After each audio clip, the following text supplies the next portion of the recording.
Force. That was I remember I was talking to Aaron Forsyth when that set came out, and he's like, look, we gave you a way to untap it in the same set. So, but there are no Spectral Force here. He has Scavenging Ooze, though. That card is ridiculous. Mother of Runes, Qasali Pride Mage. We're seeing these guys look a little pallid. They look a little greenish. Oh, it is not Chi Hoi Yim. It is Taylor Burklow. We're gonna change the name. Boozer went. Ooh, Joblin Jide. Yep. And reveals Scrib Ranger. Look at this. Boozer, superb operations while taking down 2 life from Taylor Burklow. He probably notes the Scrib Ranger. For sure. I think it was Dan Paskins who taught me that Goblin Guide is a dual-edged sword, right? You think about it, it could give the opponent card advantage, but it actually gives you a great deal of planning capability if you're a red deck. Red decks can use information in a way that not every deck can because they have such limited resources. They can do amazingly exciting things. However, part of that has to do with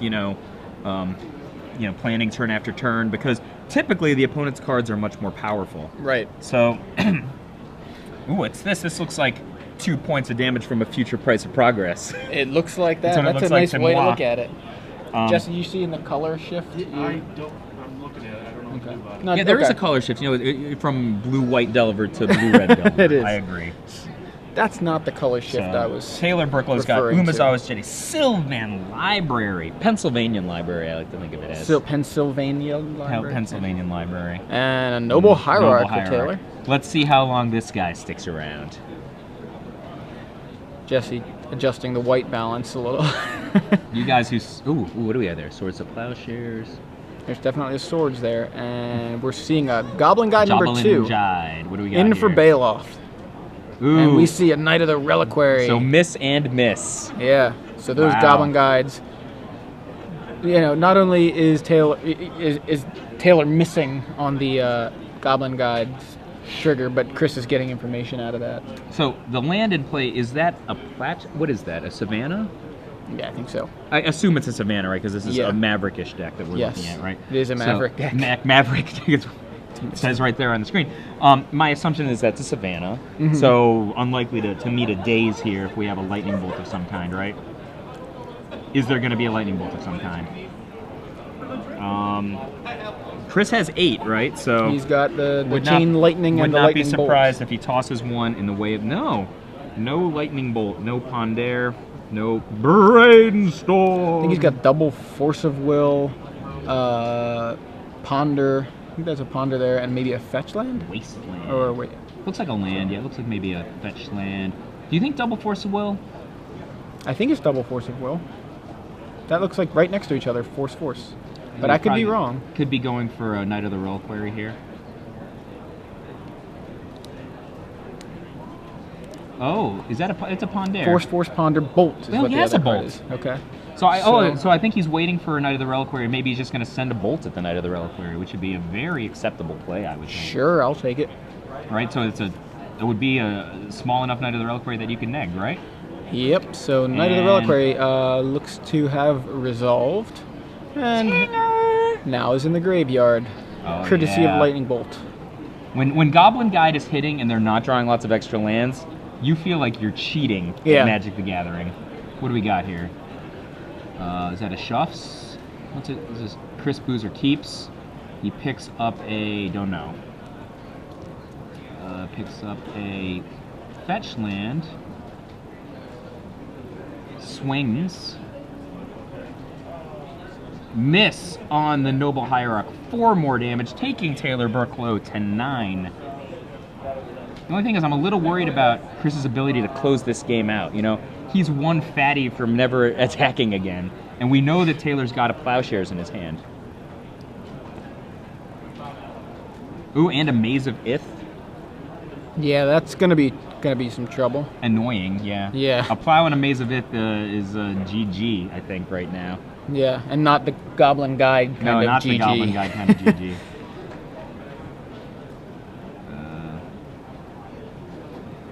Guy's tapping for himself.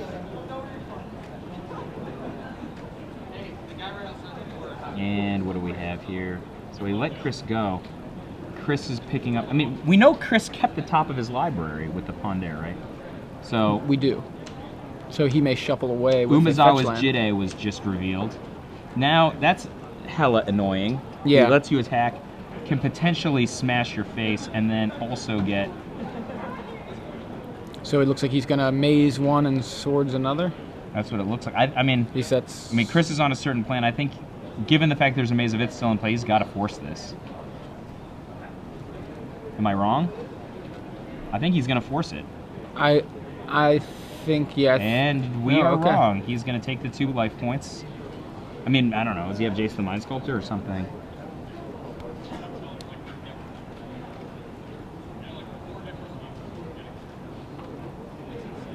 Maybe he's playing for progress? Could be. I didn't see one. So that's like That's going to be 6. 6 to 8 or, here. Well, I mean, Wasteland he can take wasteland itself away, out. right. It can also take out one of its Yeah, other yeah. lands if he And really if it- wants to. If thine To eye save offends them. you, put out your eye, right? Yeah. He's got got a Gaddock Tea, and- Knight of the so the Knight of the Reliquary, I believe, is only still a 3, right? I think I so, mean, yeah. I cannot imagine that Chris wants this to stick. Is he really going to let this stick? He's going to do something here. I mean, what's the point of having all those Force of Wills if you're not going to use them? Right. So he's fetching. I mean, probably got a plan though.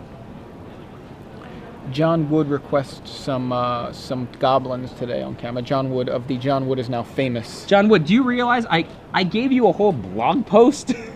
That's pretty whole awesome. blog I mean, he post. scooped to you though, right? I mean, John Medina and Mr. Scotty Mac, they had to like share a blog post.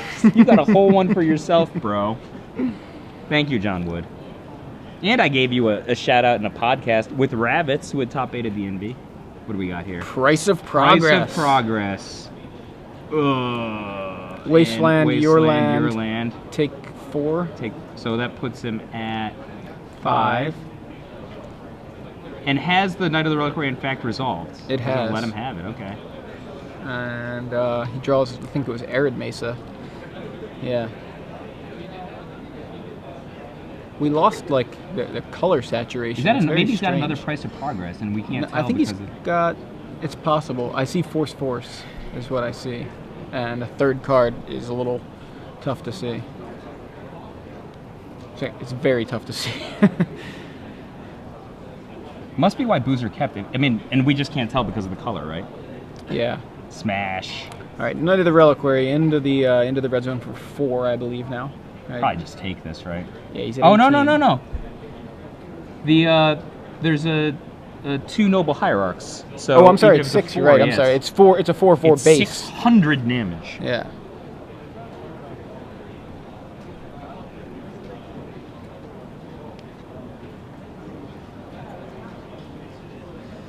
And Umezawa's Jite post-combat. Force of Will, that. Force removing Force. Puts Chris down to 11.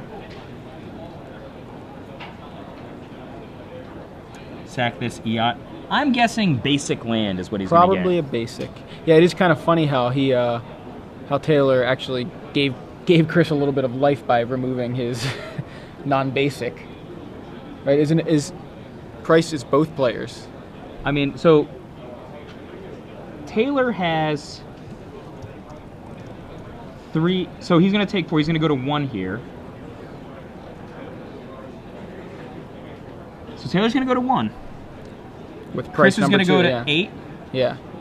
So this could be a big turn for Chris Boozer. He It draws is Snapcaster Mage, Price or Lightning Bolt. Snapcaster Bolt. I mean, he doesn't have enough for Price. Game Boys. Oh! Gaining some life off of the Swords to Plowshares on his own Knight of the Reliquary, so he should go up to 2. Is that right? Is that? Oh, wait a second. So he I was don't at, know. It was 4, right? right. So Oh, he should was go to losing 1. 4, gaining 4. So he just stayed at 1. Right? No. Lightning Bolt only does 3, my Oh friend. no. I was counting. You're right. You're right. I was counting Price of Got to, Progress yeah. from before. So there's a. You're right. So the Force of Wills being removed are super sick on account of now you can't cast any anyway, right? So he's at 2. What do we got here? Chris Boozer.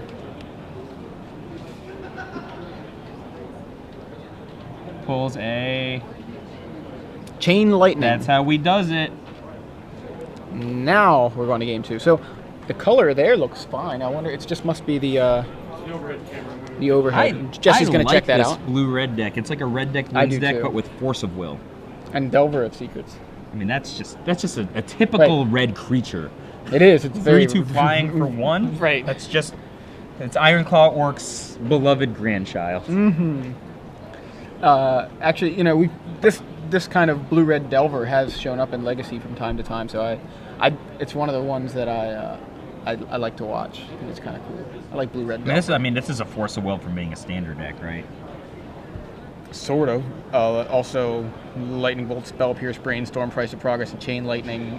I mean, you could. Goblin I'm just saying Guide. you could play like Galvanic Blast and Well, Shag. people have played blue-red Delver and won with it in Standard, I think. Didn't it win a Standard Open back in October?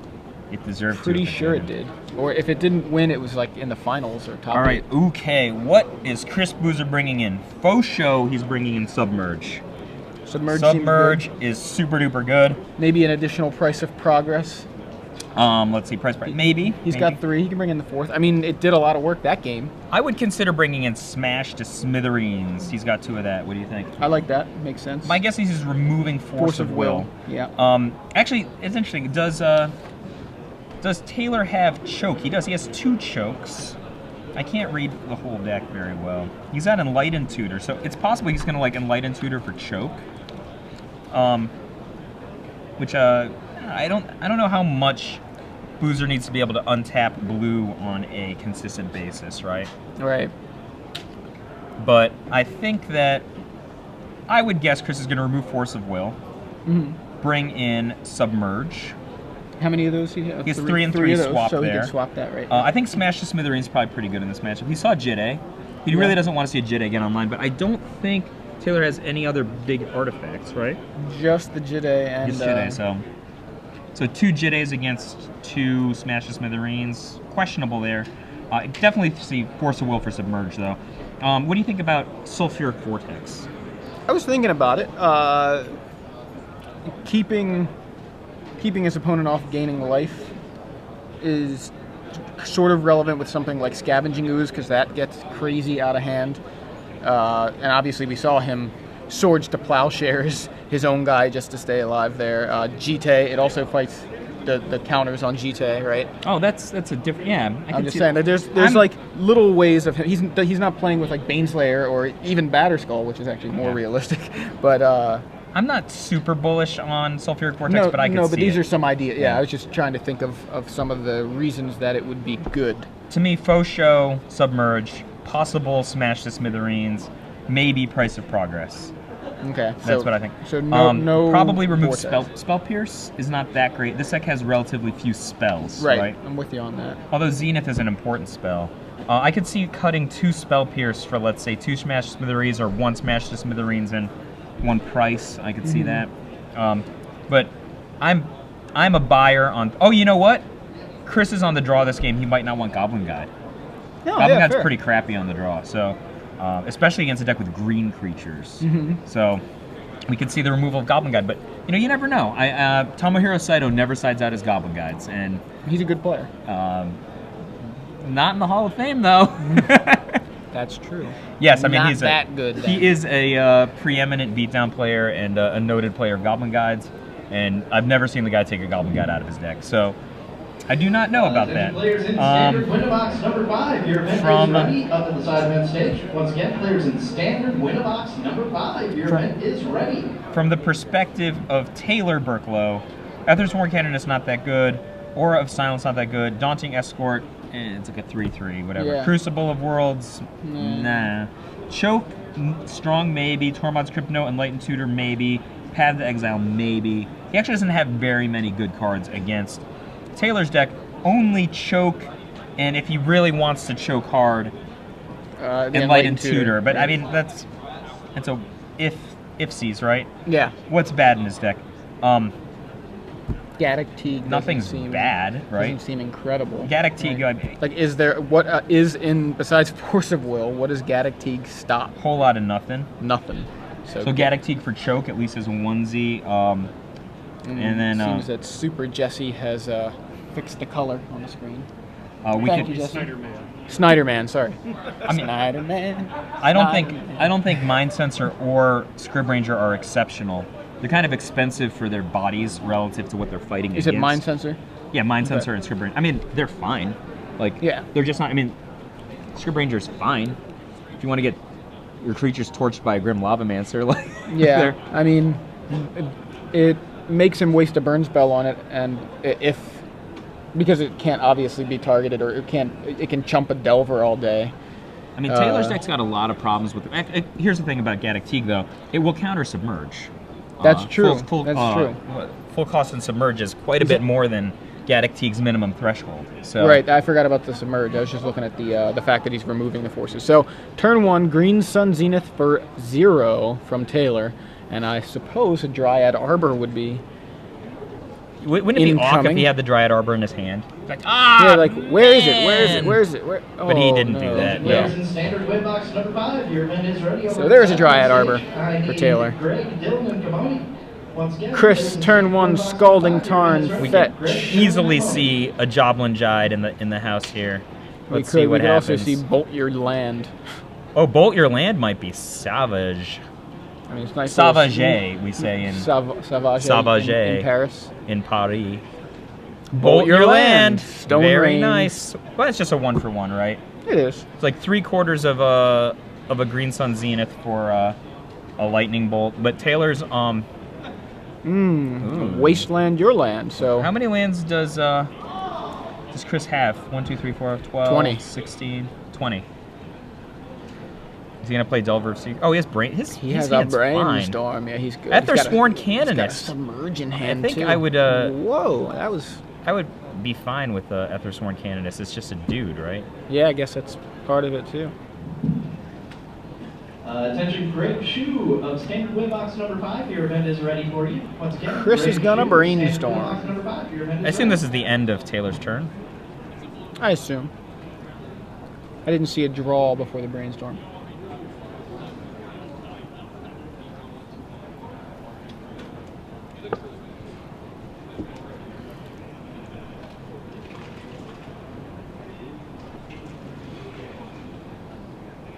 I think we assumed wrongly.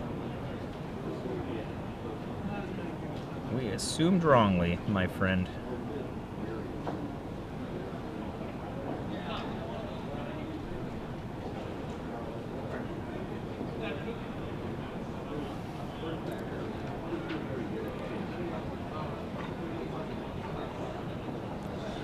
And just a fetch for Tropical Island, and now a Bolt for the Aethersworn Canonist, and a Thalia from Taylor. Second Wasteland for Chris's Volcanic Island. And now he has a mountain. He's Wasteland safe now, for the moment. But Thalia getting in for 2 here. And no, it's a Incinerate. Actually, it's Lightning Bolt, but it costs as much as Incinerate. And another Sworn Canonist. Another Aethersworn Canonist for Taylor. So I wonder, who do these games favor if they're just 1-for-1ing each other the whole time like this? Oh, Joblin Jide. If he's going to give a card here, I know the answer. Goblin Guide for Chris gives Taylor a dual land.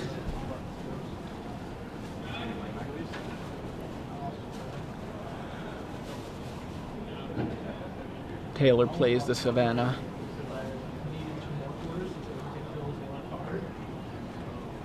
And swings in with his own 2/2. Chris takes 2 from the Aethersworn Canonist. So it's Goblin Guide versus Aethersworn Canonist. Chris now brainstorming.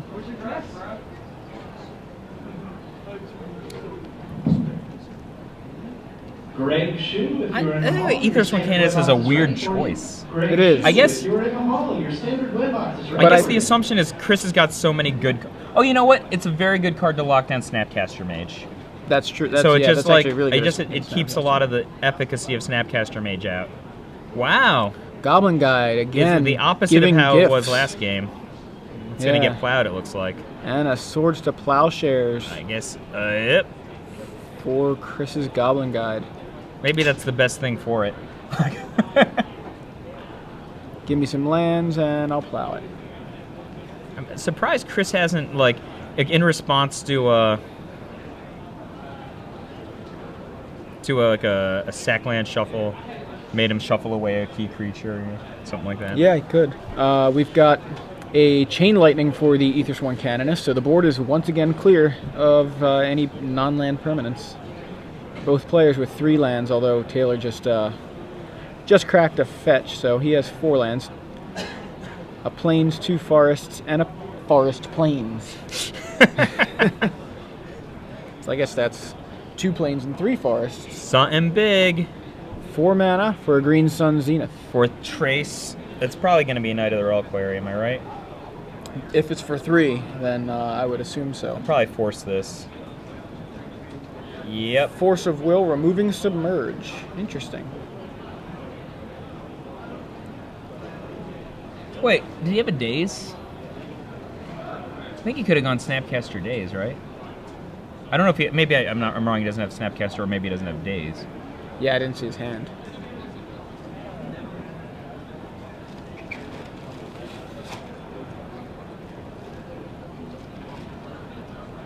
I think he might have just recently drawn Snapcaster, and that's when he started caring about the stupid Aethersworn Canonist. It's like, if there's no Snapcaster, Aethersworn Canonist is just like a bear, right?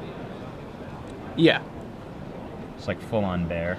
I like how Taylor's actually playing this game in a much better operational sense than he played the first game. Like, look at, he's only got 1 dual land in play. Mm-hmm. He's playing around he's the like, price he's of not going to progress. get priced. You wonder if Chris even maybe sided out some number of prices in expectation that his opponents would start going crazy wouldn't. fetching basics. I mean, maybe not side out all of them. He's got 3. He could have cut one of them. But Snapcaster Brainstorm. Yeah, I wonder if he had a Daze in his in it, or if he how many lands are in Taylor's graveyard? It's like I can see 2 Wastelands and a Misty. So yeah, so his I think I would have been tempted to let him have it and then use the Submerge to then submerge and then like Snapcaster Submerge the Knight of the Reliquary, and then maybe on the 3rd time, then done a Force of Will play. I would have been pretty tempted to get my opponent to just keep tapping 3 lands over and over again. Mm-hmm. Jide no buddies, yep. Now, are we going to see a flip? There was just a Brainstorm, right? I don't see what the revealed card... What was the revealed card, Director Jesse? No, I couldn't see it either. 5 in. Well, Delver flipped. So, Delver and something. Snapcaster, yeah. Judge, tell me what the card was revealed. Wasteland. Wasteland for Taylor. Activating Stirring Wildwood, equipping it with Umezawa's Jite, and getting in there. That's very bad for Chris Boozer. He could lose a lot here, possibly. It was Price of Progress. Very interesting. Oh, that's now that there's hella 6 damage everywhere. worth of non-basics on Taylor's side of the board. When did we see a Stirring Wildwood here? Yeah, I know, it just showed up, I think, like last turn. Oh, last turn. Yeah, because it looked like he tapped 3 for a Jite, but really it was play a Wildwood, tap 2 for Jite. Got it. I saw tap 3 for Jite. So, I mean, he's 6ing Taylor here, right? Which threatens to put Taylor down to 6, which is an inch from dead on board. Not counting the Jite counters. Yeah, of course. Yeah. So he's basically demanding that he makes a decision with the Jite very quickly. Right. Yeah, you don't take 5 here. No way. I think you take out the Delver of Secrets. Oh, takes it. Takes out the Snapcaster. So it goes down to 3. Yeah. Another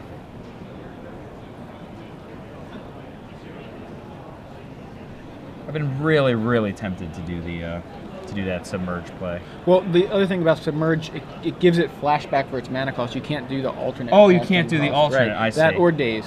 Oh, well, So then that would explain why he didn't do that. Why he Okay. didn't go that line.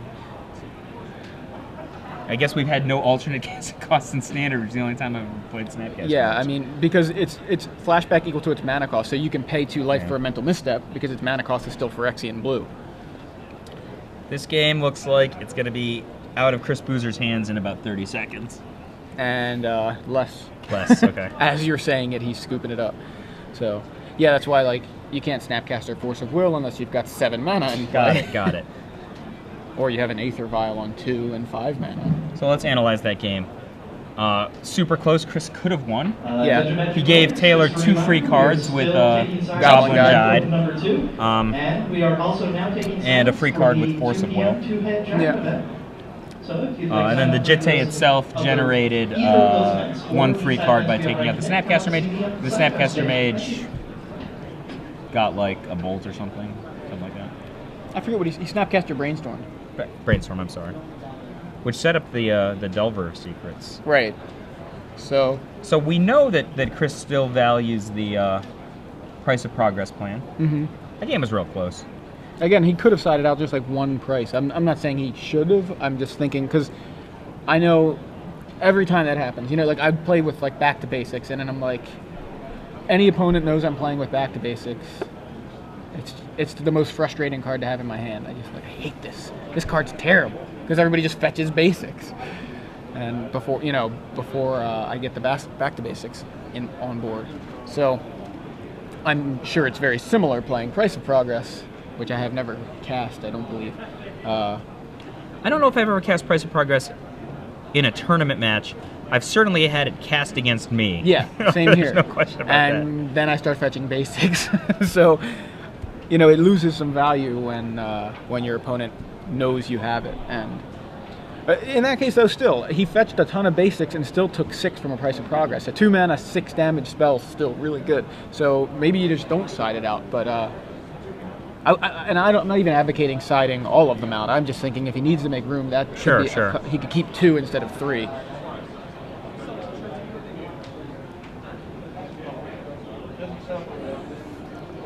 What card we haven't seen yet, and maybe won't, but it just always drives me nuts, especially with Snapcaster Mage. When I'm playing Snapcaster Mage, is Scavenging Ooze. Oh yeah, sure. Scavenging Ooze turns Snapcaster Mage into Scavenging Flash Ooze Coral Merfolk. Wonderful commander card, right? It's seen tremendous amount of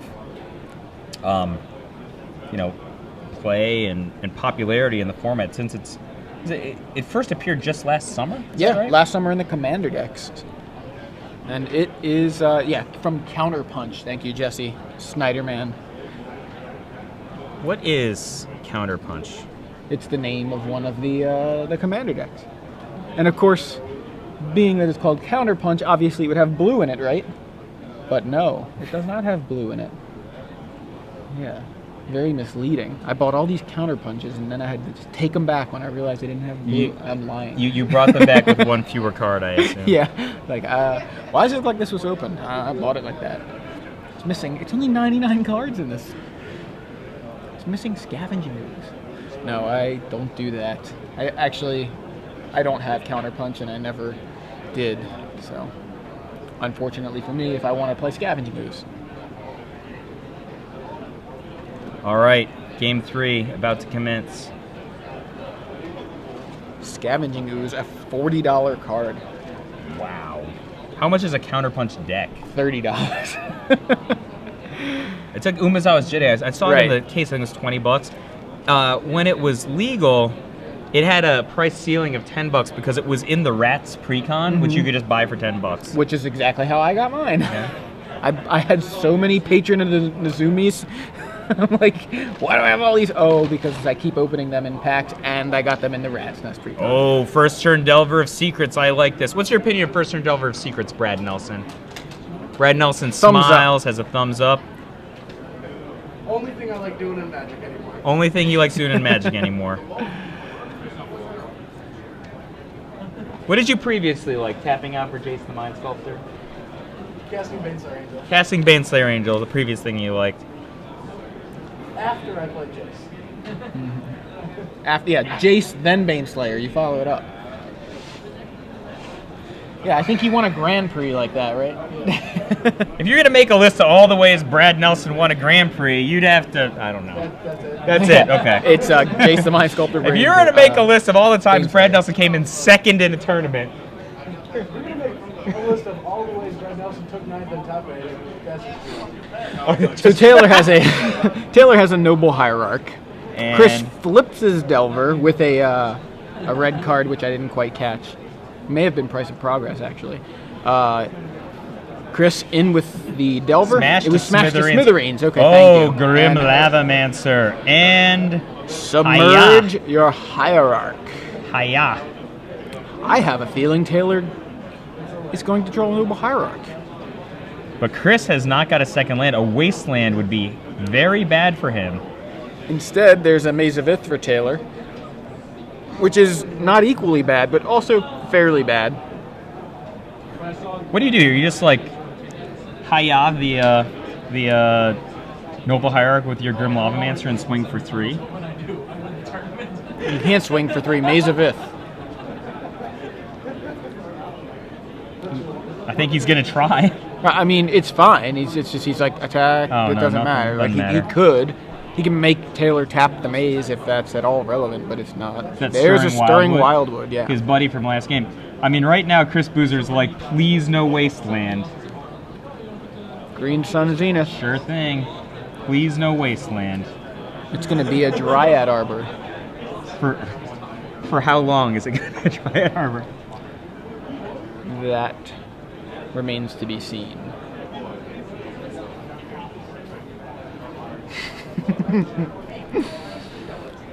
Has the red-blue Delver deck got Wasteland? No. So he has no... Oh my gosh, but Price of Progress is just a house against this board. Half your life total. Good gravy! That's 8? Yep. Oh man, Taylor Burklow is living tight to the... We swing here, right? Swing, get 1 in. I think we just... You throw 2 chains? What do you do? Look, Taylor knows that Chris has got Price of Progress. That's what he flipped the... Right. Well, No, it no, wasn't. no, he it was smashed smashed the to smithereens. smithereens. All right, He so doesn't have forget price. everything I said about Price of Progress. We don't know if he has price. Anyways, he's I got assume 3 he red does. I've cards, seen some one of red- which is a red chain cards. lightning, one of which is a smash to smithereens. I think he may have double smash. That's double smash. No, he had No, Price. it's I was price. right. Then he Okay. must have, does he have double price then? So 8 to Or your was- face. I don't know. Anyway, put his hand down so I can't see. He's got so, 8 to his face. So 1 Wasteland's not going to stop Submerge. Submerge on the Dryad Arbor. Untap your Delver. Puts you to 7. Puts you to 7, yeah. So next turn, presumably, he's going to have double chain. Is that how it's going to work? Does he have just 3 red cards? So that price is foil. That's why I didn't catch it. I think it must have had a different glare on it. Canonus, so no double chain at least. Yeah. Canonus an artifact though, right? Mm-hmm. If Canonus an artifact, this isn't It's very gonna good. get smashed to smithereens, I believe. Directly to the Smithereens zone is where it's going to go. Smashed to Yep. smithereens. Ouch. And send in with both of Chris's guys. One of them is going to get... Is Dryad Arbor going to trade? Dryad trade with the Grim Lavamancer. Okay. Oh, he had double smash. Got it. So Taylor Burklow is at So he 4 did life. have double smash. I was right. Thalia. Thalia. I would Chris be is like, I have 3 mana to pay for my next. I would be impressed with a potential... Oh, well, it looks like chain... If he has chain here. I'd be impressed with a comeback from Taylor here. Very impressed. I would be very impressed. Am I... I'm surprised Chris offered the Grim Lavamancer to trade with the Arbor? Arbor. I mean, I think I would just sat back and nugged him for 2 with that guy. Why did Chris not just chain on his turn? Oh, but why is... Oh, Taylor's at 4. I thought he was at 3. Why did I think he was at... Why was he... He was just at 3 a second ago, wasn't he? It was a messed up into life... Okay, that he wasn't actually ever at 3. Yeah, it just said 3. I mean, I feel like Chris could have just gone... Brains you with the Grim Lavamancer, though, right? Instead of offering it to the Dryad Arbor? So he's going to Lightning Bolt. Lightning Bolt at the end of turn, put him to 1. And then... Oh, it and then doesn't chain matter. Lightning, yeah. He's got, like, so much room. Okay, so yeah, Taylor was never actually at 3. That was just a mistake from the table Yep. judge. So there it is. Chris Boozer takes the match versus Taylor Burklow's Maverick I deck. like this Delver... You like this Lightning blue-red Delver? Bolt. I like this deck. Delver Bolt. I like it. I like it loose. That's it. Very cool. Soul Reaver Dan asks, what does he have to do to not see a Delver Secrets in camera? Wait for it to rotate and then get banned in Legacy. That's what